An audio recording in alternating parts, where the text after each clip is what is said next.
This is 1 Corinthians chapter 3 and 19. It says, for the wisdom of this world is foolishness with God. For it is written, he taketh the wise in their own craftiness. Right?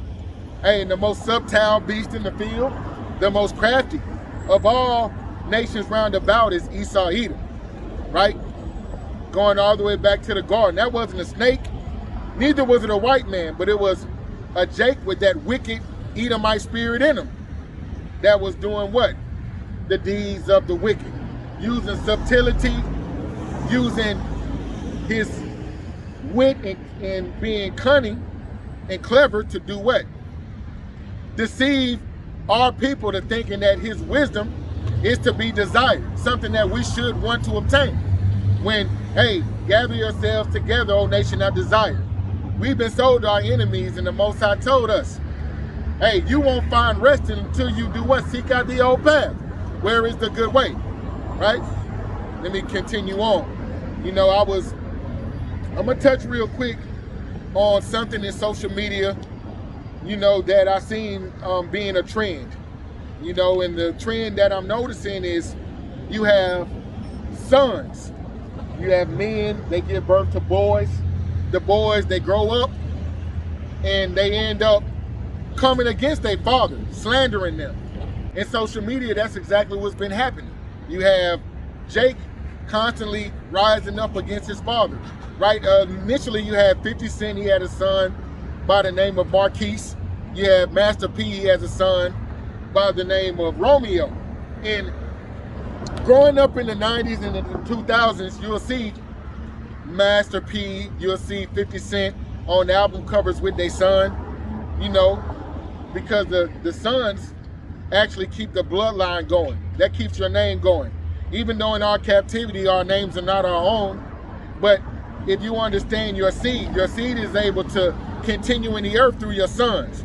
You can have daughters, but ultimately, your daughters don't bear seed. The man bears the seed, which is the sperm. The man bears the X and the Y chromosome. So not only does your nation continue through your sons and your boys, but also the sons and the boys, they dictate the gender of the children.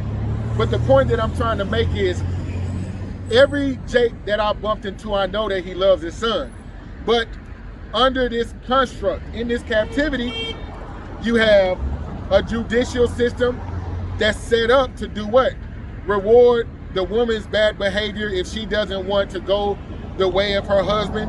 And recently, that's what I've noticed, beginning with 50 Cent's son getting online, basically slandering their father. You know, privileged children that had that silver spoon, that proverbial silver spoon in their mouth. Now, after being given that privileged childhood, they grow up and they are starting to raise up against their fathers. They start to slander their fathers. They go to their father's enemies and take pictures with them. Here it is, the negative things that they hear from their mother, the negative things they hear from their aunts.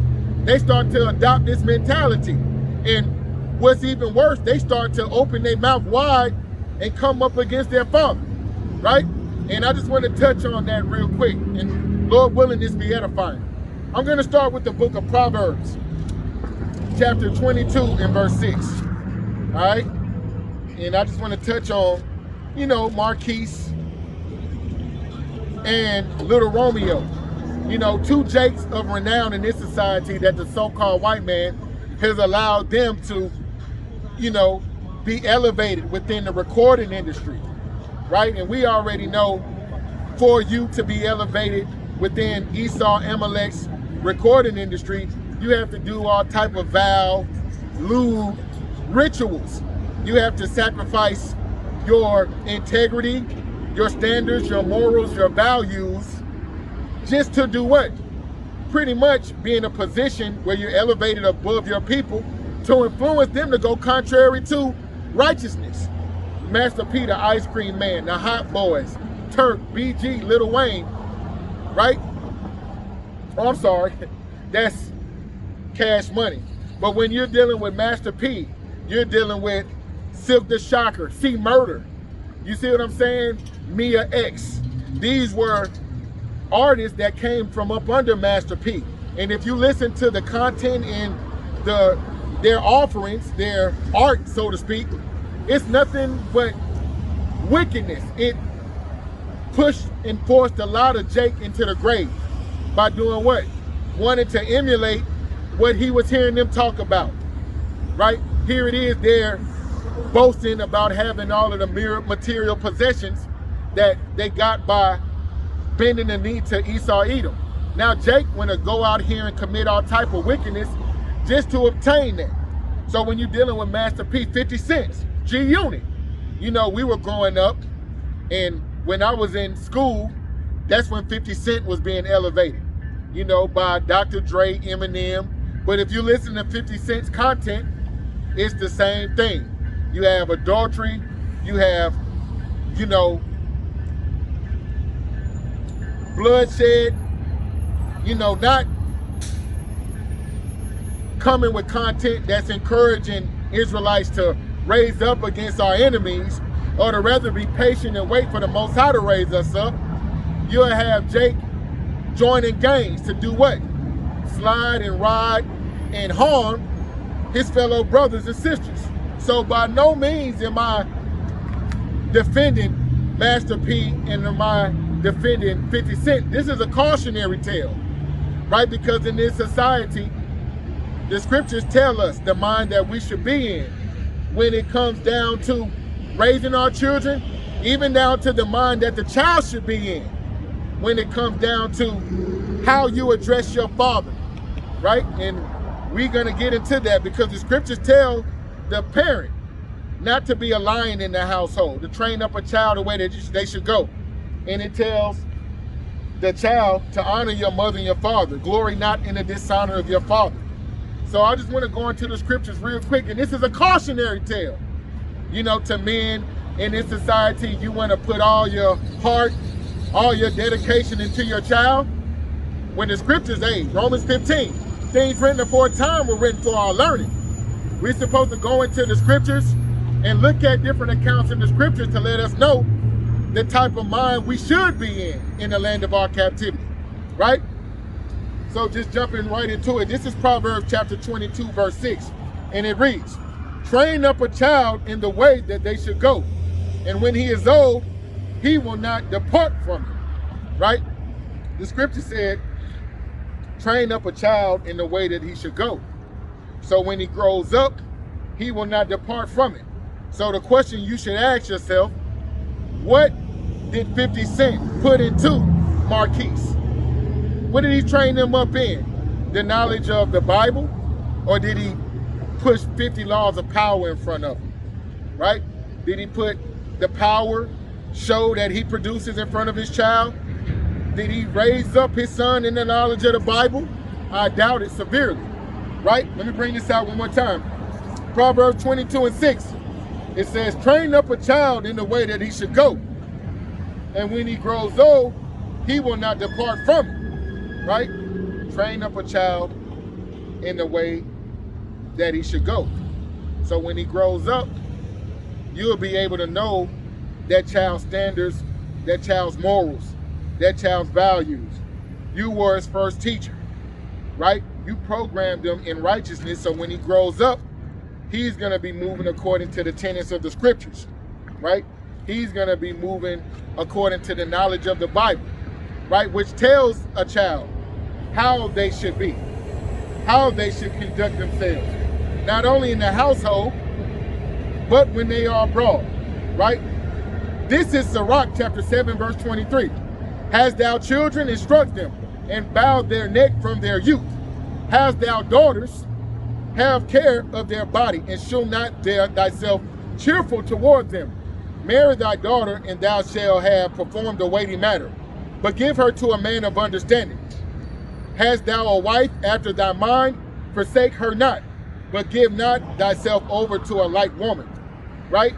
Honor thy father with thy whole heart, and forget not the sorrows of thy mother, right? But here's the point. Hast thou children, instruct them, and bow down their neck from their youth, right? From their youth, train up a child in the way that they should go. I don't know what 50 Cent was instructing his child in, but based on his behavior, he wasn't bowing down his neck. demanding that that child observe righteousness and honor and respect him and the mother, right? It said train up the child from thy youth, right? This is important because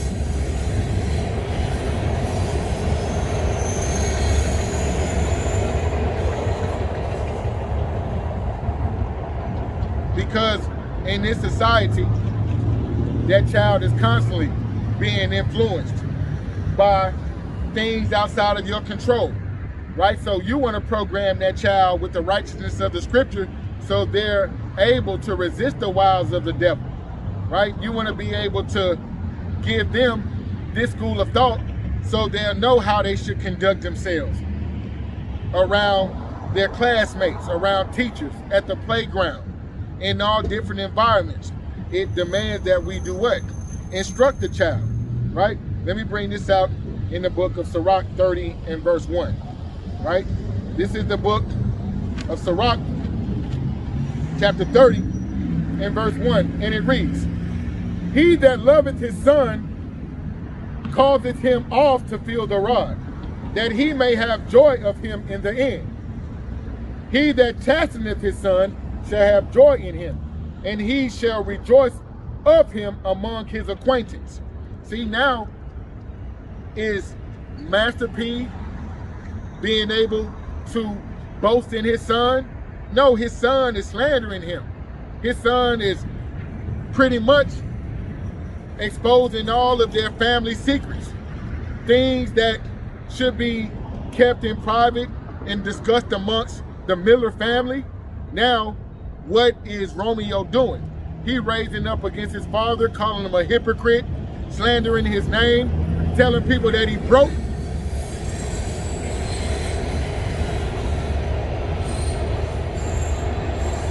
Why? Why is Romeo doing this? Because he didn't train him up. He didn't make him bow that neck in his youth. They spoiled these children, right? And they didn't raise them up in the knowledge of Yahweh Shai, but rather they were chasing influence, money, power, women, right? And now you can see that they didn't do what was necessary in their captivity by the example that their sons are given in the sight of the nations, right? Sirach 30 and 1 reads, he that loveth his son causeth him oft to feel the rod, that he may have joy of him in the end. He that chasteneth his son shall have joy in him, and shall rejoice of him among his acquaintance. He that teacheth his son grieveth the enemy, and before his friends he shall rejoice of him. Though his father die, yet he is though he were not dead. For he hath left one behind him that was like unto himself. Right? The father died. Guess what? Your son, guess what? He is able to maintain the standards, morals, principles, values that you kept up. Right? Whatever program you laid out, whatever business you started, guess what? Your son will be able to keep the business going. It said, though his father died, yet he is as though he were not dead. For he hath left one behind that is like unto himself. While he lived, he saw and rejoiced in him. And when he died, he was not sorrowful. He left behind him an avenger against his enemies, and one that shall requite kindness to his friends. Right? This is why the United States government, when they killed Saddam Hussein, they killed Uday and Usay, right? This is why when the United States government killed Muammar Gaddafi, they went on a killing spree, killing all of his sons. Because your sons are an avenger. Here it is, the father is a military power. The father has influence. His sons were gonna do what? Keep the trend going. They were gonna maintain whatever their father put in order, right? Look at Malcolm X's grandson. Malcolm X didn't even have sons. But because he did have a grandson, his name was Malcolm Shabazz, right? Hey, he mysteriously died in Mexico, right? Look at Martin Luther King's brother, right? Martin Luther King, if his sons were truly on the same time their daddy was, they would have went after them too. But Martin Luther King had a brother named A.D. King. So shortly after Martin Luther King died, they were already grooming his brother to follow in his footsteps. But this is why the American government killed his brother, who was known to be an excellent swimmer, but he mysteriously drowned in a pool, right? Because the so-called white man understands the importance of not only raising up your sons right, but when you do raise them up right, perpetually, you are a thorn in the side of this society that wants to promote wickedness, that's not about that nuclear man and a woman of the nation coming together, like it says in Tobit 4:12, right? Seek ye a woman from among thy kindred. This is not what this society wants. And look, Master P, his son looked just like him. But 50 Cent, his son looked just like him. But in this society, they both are divorced. They have several relationships with these boys' mama. So now the boys' mama in this society, you know, with women's liberation, feminism, you know, they slandered their fathers. And that was able to influence their son's decision making to the point that the son doesn't see things through the eyes as a man, but rather they're looking through the eyes of a little boy at their father. See what I'm saying? They're not men yet. And what does the Bible say about that? Right? Let me get this real quick. In 1 Corinthians 13:11. Right? Because Romeo and Marquise, the same way that they're slandering their father, they're putting all of his business out there. They're trying to do whatever they can to influence the general public that their father isn't to be respected, you know, that he's a fraud. What does the Bible say about a young man feeling as though he could size up his father, right? A young man, you have never had children. You never went through any of the trials, any of the circumstances, any of the challenges of your father, but you're sizing your father up, saying your father is a failure. Your father's a hypocrite, slandering your father. What does the Bible say about that? This is 1 Corinthians chapter 13, verse 11. It says, when I was a child, I spake as a child. I understood as a child, I thought as a child. But when I became a man, I put away childish things. Yeah, you'll slander your father because you don't even have children yet. But if you are blessed enough to have children, you'll see that you can very well make the same mistakes that your father made and more, right? When I was a child, I used to look at my father and look at all of his shortcomings. I would get spanked, you know, daddy don't spend time with me, daddy show favoritism to them. And my father worked 2-3 jobs. There are times I see my father ride a 10-speed bike to work, having 4 children. So that lets you know he is a good father. When he got off of work, he was stressed out. Not only that, little boys have testosterone. Little boys are energetic. I was hyperactive, right? But I was disobedient, as little boys are. I wouldn't listen. If my mother was the only parent in the house, I would challenge her. So when my father got home, being a captive slave, having to work from the sweat of his brow, sometimes when he got on my ass, he went overboard. But when I became a man and I had children, now I'm able to look at my father with respect and admiration, because a lot of the mistakes he made, I've made the same mistakes with my children, to the point where I understand why a child should always honor their father. I understand why a child has a place that they should stay in, right? A child should not dishonor their fathers. A child should listen to their mothers. How y'all doing? A child should listen to their father, right? And glory not in the dishonor of their father, right? Let me bring this out in the book of Sirach, chapter 3, verse 9, right? But the point was, when I was a child, I thought as a child. But when you become a man, which I don't think Marquise or Romeo is. Why? Because what your father did in raising y'all the best he could, try having some children and imagine how it will feel for you to change their diapers, care for them, give them everything they want. And when they grow up, they size you up, look at you with reproach.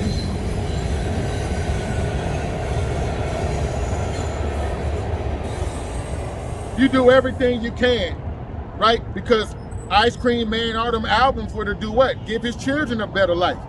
But do you think Romeo cares that Master P made those sacrifices for him? No, he doesn't, because hey, when I'm a child, I think as a child, but when you grow up, you put away childish things. Romeo hasn't had children yet. He doesn't know how it might feel for all of your sacrifices to be spoken about as if they're nothing, right? This is Sirach chapter 3, verse 9. It says, "Hear me, your father, O children, and do thereafter, that ye may be safe. For the Lord hath given the father honor over the children, and hath conformed the authority of the mother over the sons. Whoso honoreth his father, making an atonement for his sins." Charity begins at home, and being obedient is a charitable act.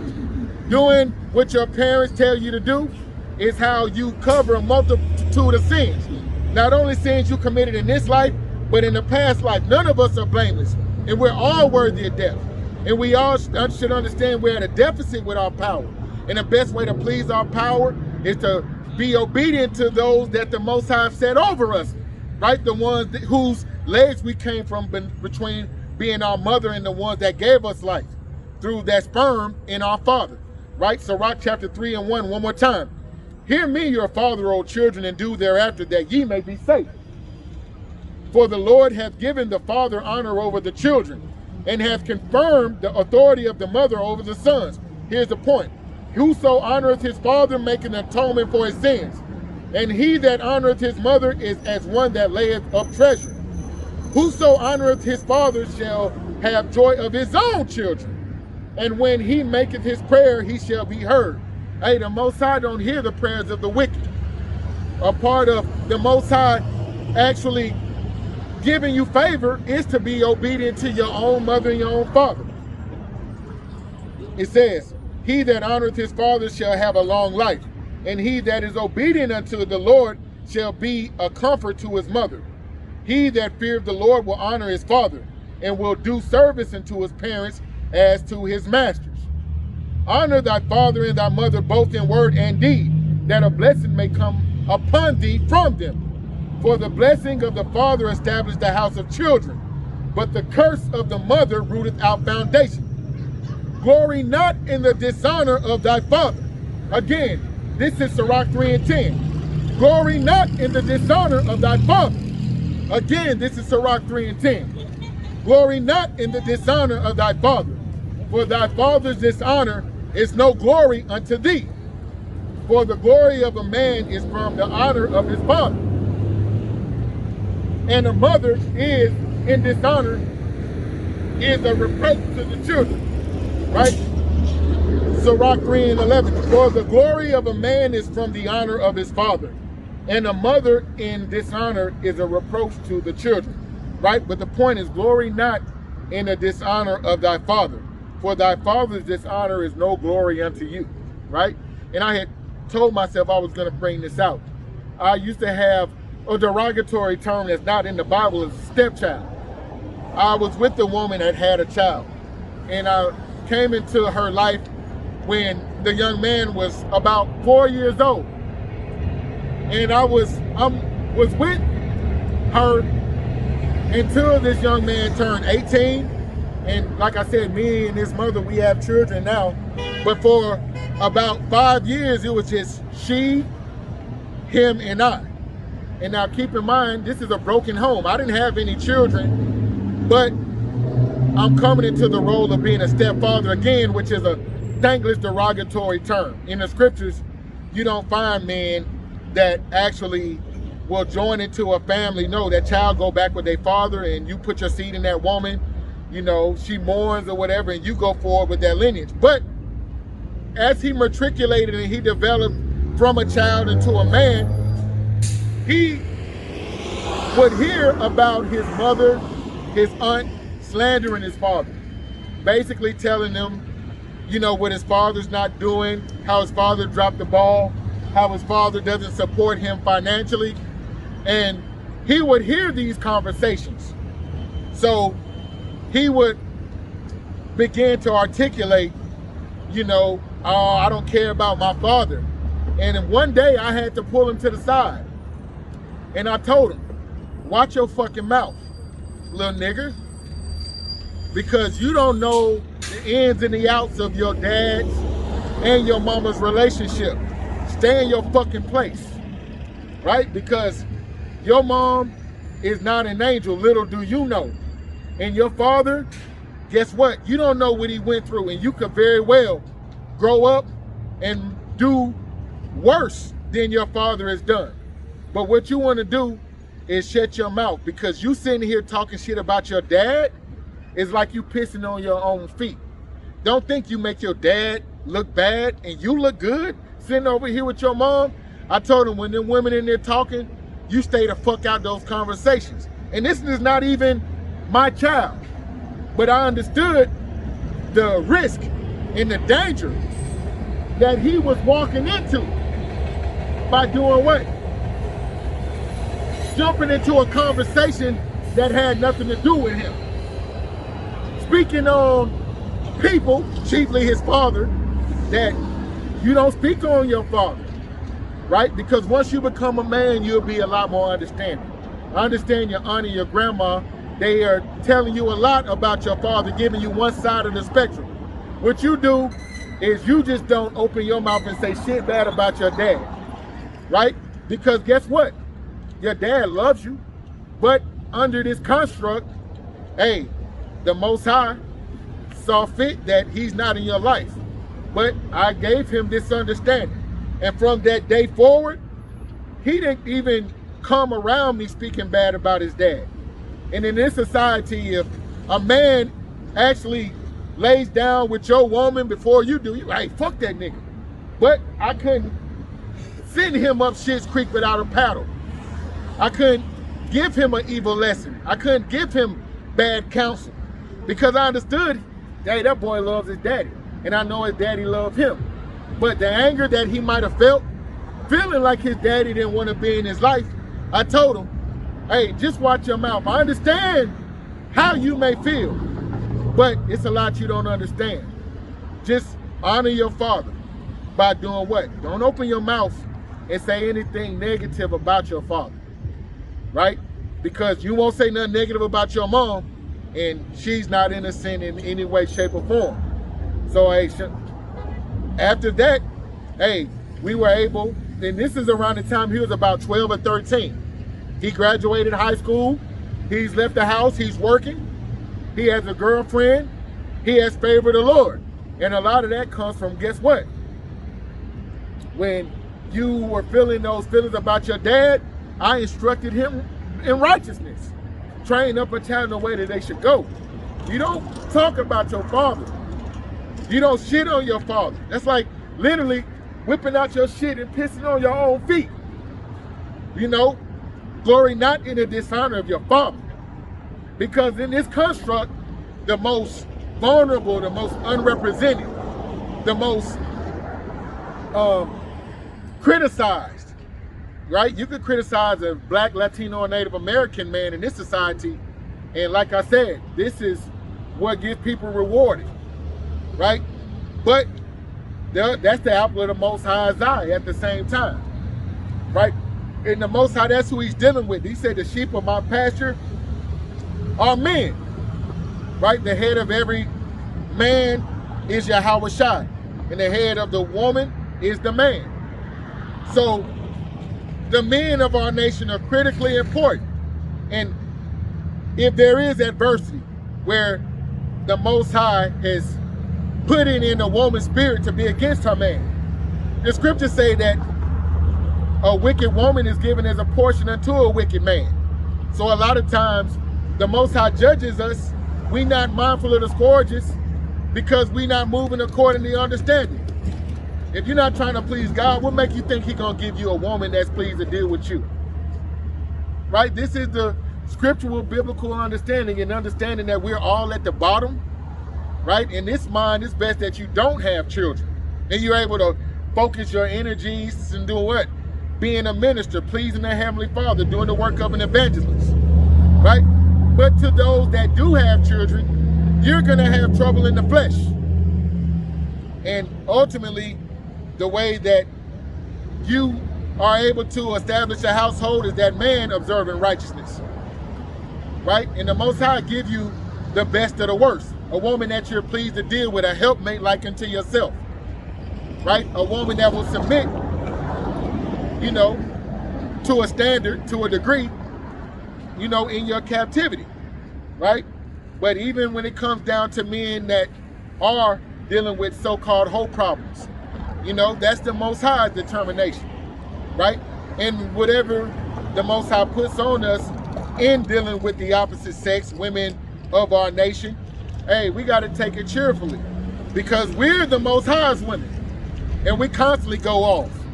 So it's only natural that the Most High is going to give us a taste of what he deals with, right? Even when it comes down to this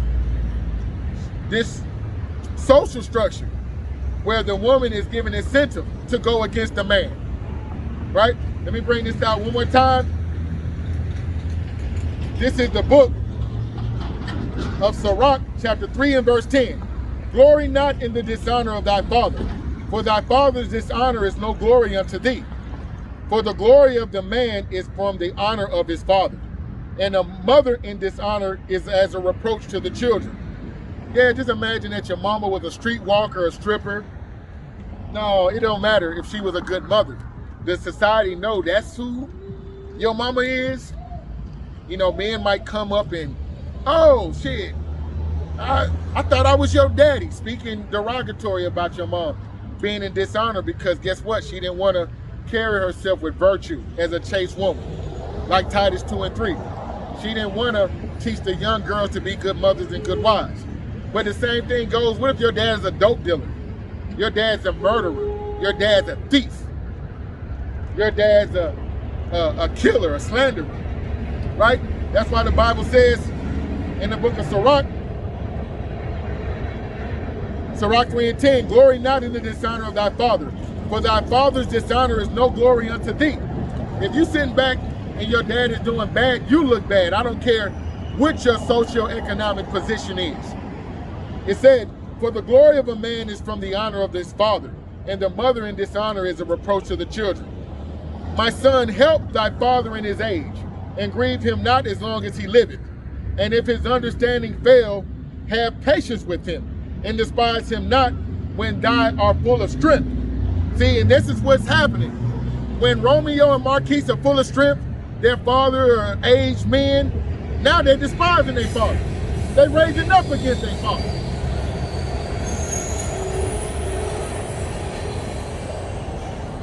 It says, let me bring this out one more time. And if his understanding fail, have patience with your father, and despise him not when thou art full in thy strength. That's what they're doing. You slandering and raising up your father. Once you strong and you big, you could probably take him on. You know, you have wicked shit like that in the society. Sons that are actually sizing their father up. They still harboring animosity and anger from an ass whooping that happened back in the late 80s. To the point, if he ever touch me again, I'm gonna fuck him up. And this is their intentions in their heart concerning their father. A wicked and sinful generation, man. That shit making me mad talking about it. Because I have sons. And hey, this is a cautionary tale for me when I see Romeo and I see Marquise raising up against their father. While they're in their full strength, once they become men with beards and six-packs and shit.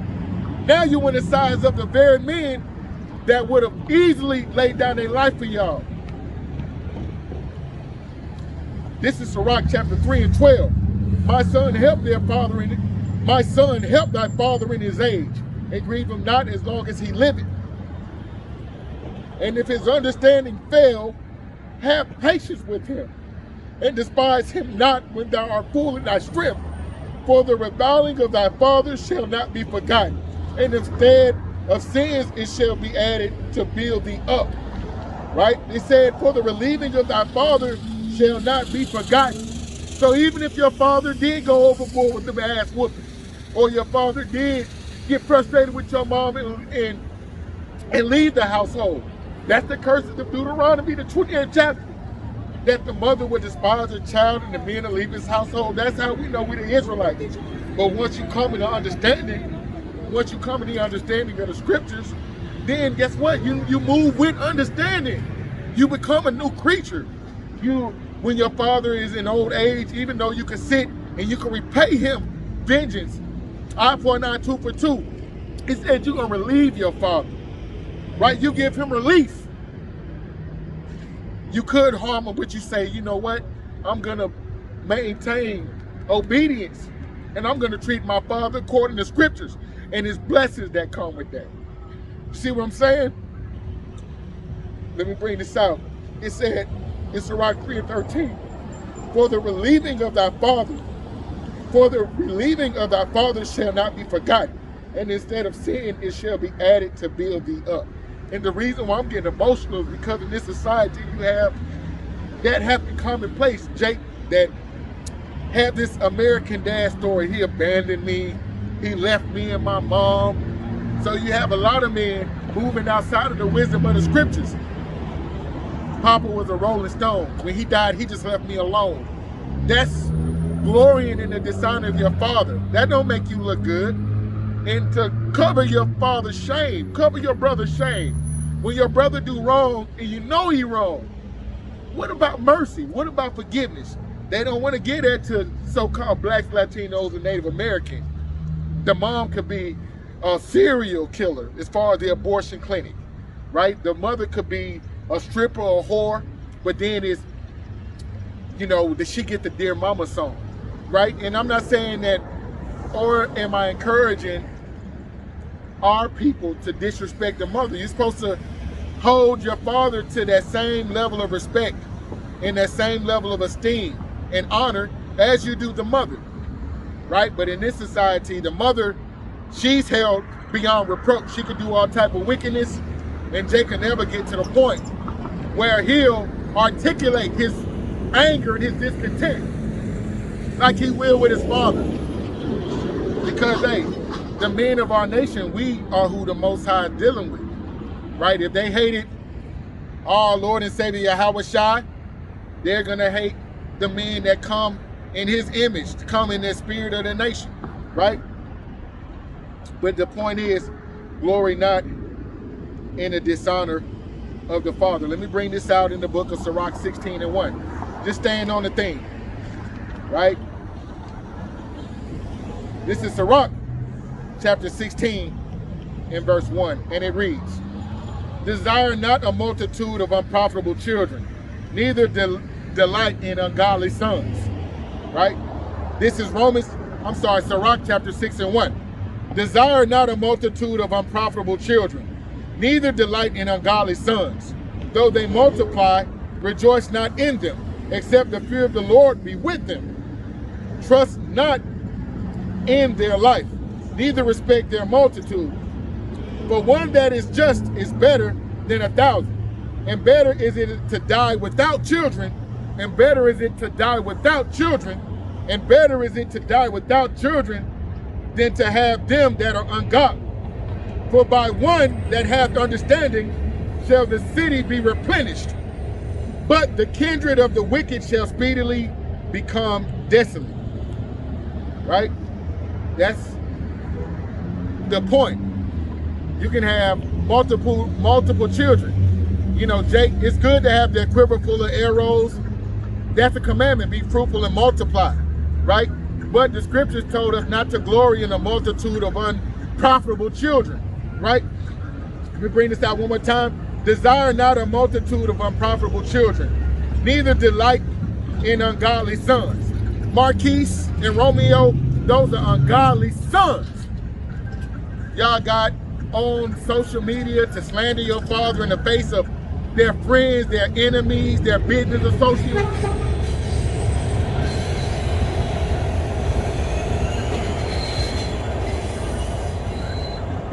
Desire not a multitude of unprofitable children, neither do delight in ungodly sons. Though they multiply, rejoice not in them, except the fear of the Lord be with them. Train up a child in the way that they should go. If your child not moving according to a standard of the scriptures, they're unprofitable, right? It says, trust not in their life, neither respect their multitude. For one child that is just is better than 1,000 children. And better is it to die without children than to have them that are ungodly. For by one child that hath understanding shall the city be replenished. But the kindred, the multitude of the wicked, shall speedily become desolate. See what I'm saying? It said, desire not a multitude of unprofitable children, right? Let me get this in 3 John, the first chapter, right? We always touch on 1 John, 2 John. I'm going to go ahead and get 3 John real quick, chapter 3, verse 1, right? It says, this is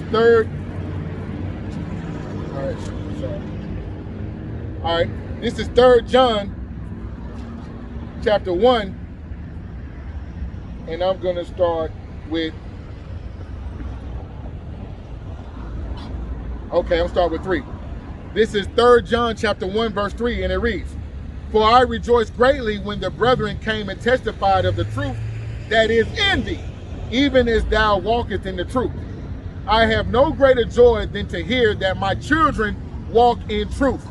Beloved, thou doest faithfully whatsoever thou doest to thy brethren and to strangers, right? But the point is, I have no greater joy than to hear that my children walk in truth. Desire not a multitude of ungodly children. The blessing of the fathers established the household. Glory not in the dishonor of your father, right? And that's the sign of the times that we're in. You know, the son are raised up against the father, slandering him.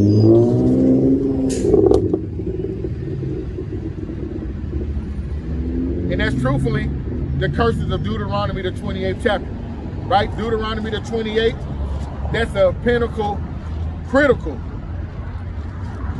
chapter in the Bible that lets us know who we are based upon prophecy, because there were certain curses that were foretold to fall on the children of Israel if we didn't follow the standards and the commandments of our power. All right, and I'm going to go into that right now. This is Genesis chapter 28, verse 15. It reads, but it shall come to pass, if thou wilt not hearken unto the voice of the Lord thy God, to observe to do all his commandments and his statutes, which I command thee this day, that all the curses shall come upon thee and overtake thee, right? And I want to get into the curses of the father leaving the household very quickly. And it says, Deuteronomy 28 and 54, here's a curse. It says, so that the man that is tender among you and very delicate, his eye shall be evil towards his brother, and towards the wife of his bosom, and toward the remnant of his children, which he shall leave, so that he will not give any of them of the flesh of his children, whom he shall eat, because of he have nothing left him in the siege, and in straitness wherewith thine enemies shall distress thee in thy gates. But the point is Deuteronomy 28 and 54, the man that is tender and delicate among us, one of the curses that the Israelites will deal with, a man's eye shall be evil towards his brother, self-hatred, so-called black on black violence. And another one, he shall be evil towards the wife of his bosom. You know, that's domestic violence, men not wanting to uphold the love of the Bible with their wives. They're not implementing righteous rulership in their household. And the point is toward the remnant of his children, which he shall leave. So among so-called blacks, Latinos, and Native Americans, it's a nasty reputation of the men leaving the household, to denote that we are, though, in fact, indeed, those Israelites that are underneath these heavy spiritual curses. And the only households that are intact, let me get this in Matthew 10 and 34 real quick, right? The only households that are intact are households that the Most High is dealing with their affairs. The households where they're calling on the Most High, leaning on his word for instruction, those, there is the kingdom of God. He said the kingdom of heaven is within you. And that's where you'll find harmony, where you'll find balance, where you'll find order. where you'll find a man, woman, and child living, working, operating, cooperating as one unit, right? But that's only if the Most High is dealing with you. Outside of that, here's the conditions of the Israelite household, right? This is Matthew chapter 10 and verse 34, and it reads, this is Matthew chapter 10 and verse 34, and it reads, think not that I am come to send peace on earth. I came not to send peace, but a sword. For I am come to set a man at variance against his father. This Romeo and Marquise, this is for them. And the daughter against the mother, and the daughter-in-law against the mother-in-law. And a man's foes, 50 Cent, and a man's foes, Master P, and a man's foes shall be they of his own household. Right? The point that I made, the Most High said, I am come to set a man against his father, and the daughter against the mother, and the daughter-in-law against the mother-in-law. And they said that little Romeo is acting out because he just had a sister that committed suicide. Right? So, hey, that's judgment of the Most High. You know, 1 Samuel 2 and 6, Psalm 68 and 20, Isaiah 45 and 7. Hey, the Most High controls the issues of death. Right? But the point that I'm making, the Most High, he's creating that variance in the household. You have 5 people in the house, and the scriptures is about to get into the division. You know, why? Because you have one person over there that's observing Allah, one person that's a trap nigger, atheist, one person that's a Jehovah's Witness. That's division. This is why the Most High came to set a variance. He came to turn the man against the father, because y'all not worshiping me. That was y'all whole reason for existence. The whole duty of man that's pursuing the Ecclesiasticus 12 and 13 is fear God and keep his commandments. That's the Israelite man, woman, and child. But to those Israelite households that don't want to follow instruction, right? The Jackson household, 50 Cent, Curtis Jackson, Master P, Percy Miller. As far as the Miller in the Jackson household, here's the order of the day. Matthew 10:34. Think not that I come to send peace on earth. I am not come to send peace, but a sword. For I am come to set a man at variance against his father, and the daughter against her mother, and the daughter-in-law against her mother-in-law. And a man's foes shall be they of his own household. Right? Let me get this in the book of Luke, chapter 12 and verse 51. A man's foes shall be them of his household. And who's bringing the division? The Heavenly Father told you, he came to set a variance. Right? He didn't come to bring peace and goodwill, like they were talking about last week. But he came to set a man at variance against his mother, against the father, right? And we're going to continue to bring out the edification on that. Luke 12 and verse 51 reads, suppose ye that I come to give peace on earth. I tell you nay, but rather division. For from henceforth there shall be 5 in one house divided, 3 against 2, and 2 against 3. The father shall be divided against the son, and the son against the father, the mother against the daughter, and the daughter against the mother, the mother-in-law against the daughter-in-law, and the daughter-in-law against the mother-in-law. Right? That's the order of the day. Right?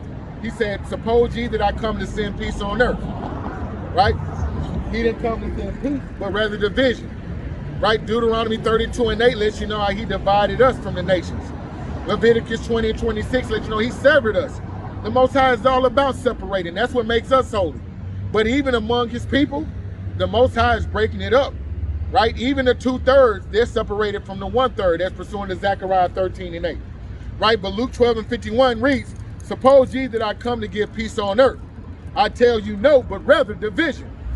For from henceforth there shall be 5 in one house divided, 3 against 2, and 2 against 3.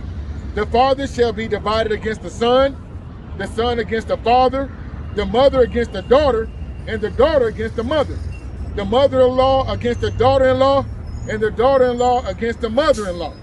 Right? So, hey, that's the black experience, the broken homes.